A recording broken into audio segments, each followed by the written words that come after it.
Welcome back to Winthrop Close-Up. I'm Zoe Irizarry. With over 400 million hits on his YouTube video, this Korean song has taught Winthrop some new moves. I'll show you how students are breaking it down. A new dance sensation is sweeping across the world and Winthrop's campus. Gangnam Style was written and performed by the Korean pop star Psy.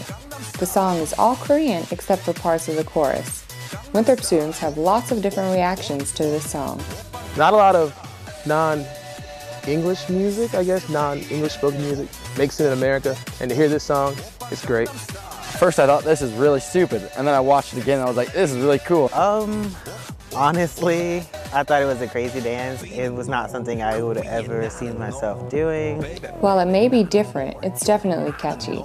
Gangnam Style has even started playing on local radio stations. The dance is performed as if one is riding a horse, and it may sound awkward, but some students have only good things to say about it. Oh, I dance with it every time I have a chance. I love doing the dance.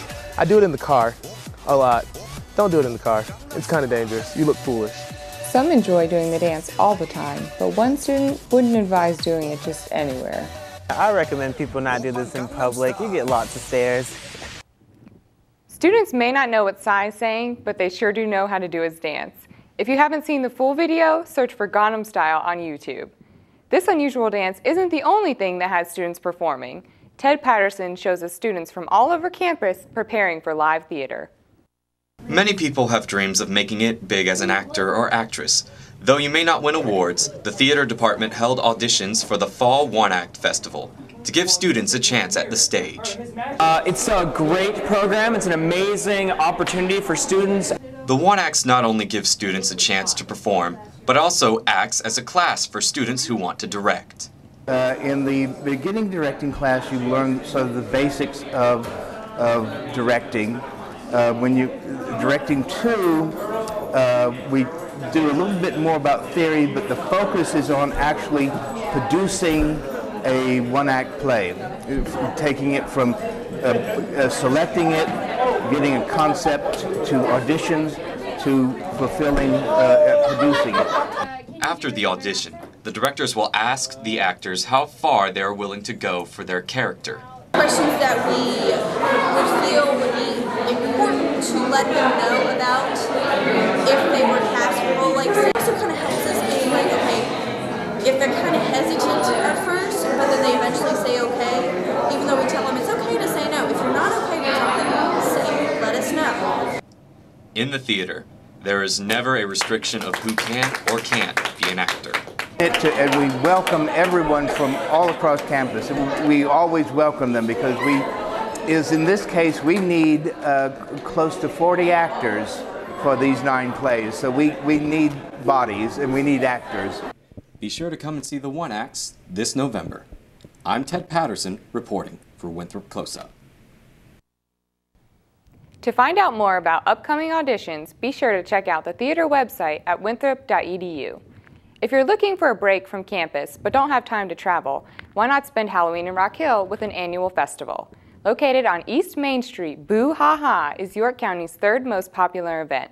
An alternative to traditional trick-or-treating, Boo Ha Ha includes a costume contest and candy giveaways.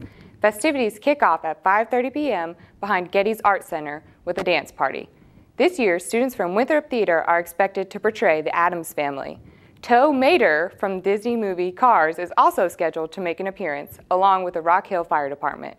More information can be found under Things to Do on the festival's website, onlyinoldtown.com. That's all for this week's Arts and Entertainment. Catch us next week for an interesting take on skating. After the break, we'll bring you news from around the world.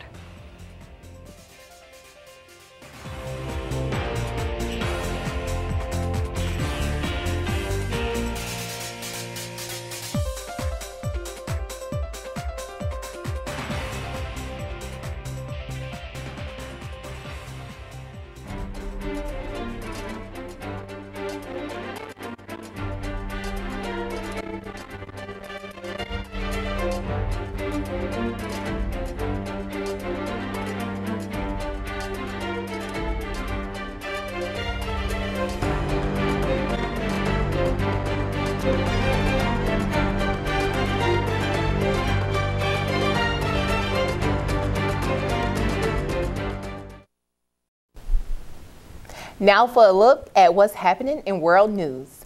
A car bomb exploded near a police station in central Damascus, killing at least 13 people and injuring 29 others. The Syrian Ministry of Interior described the attack as an act of terror. There was no immediate claim of responsibility, but an Islamist group linked to Al-Qaeda, who has claimed responsibility for prior attacks against Syrian security forces, is believed to be the prime suspect. Beirut remains on edge as skirmishes flare and intermittent gunfire pierces the air. At least 4 people were killed and more than 24 were injured as violence erupted in the wake of a car bomb blast that killed Lebanon's intelligence chief. Even though Syria condemned the attack, accusation over who is responsible homed in on the Syrian government. Lance Armstrong is losing the 7 cycling titles that made him a legend. The International Cycling Union announced that Armstrong is being stripped of his Tour de France titles. The decision follows a finding this month by the U.S. Anti-Doping Agency. The agency says there's overwhelming evidence Armstrong was involved as a professional cyclist in a doping program. Armstrong has steadfastly maintained his innocence. A young girl being treated for brain cancer got a nice surprise. Haley Roser was given tickets to see her favorite singer, Justin Bieber. A radio station in Wisconsin gave her tickets to see Bieber perform at a concert in Milwaukee. A shooting at a nearby mall caused the hospital to go on lockdown. Luckily, the lockdown was lifted in time for an ambulance to take her to the concert, where she got to meet Bieber in person. Thank you for tuning in this week. Tune in next week to see what Winthrop thinks of the presidential candidates. If you have comments or suggestions, email us at winthropcloseup@winthrop.edu or the Winthrop Closeup Facebook page.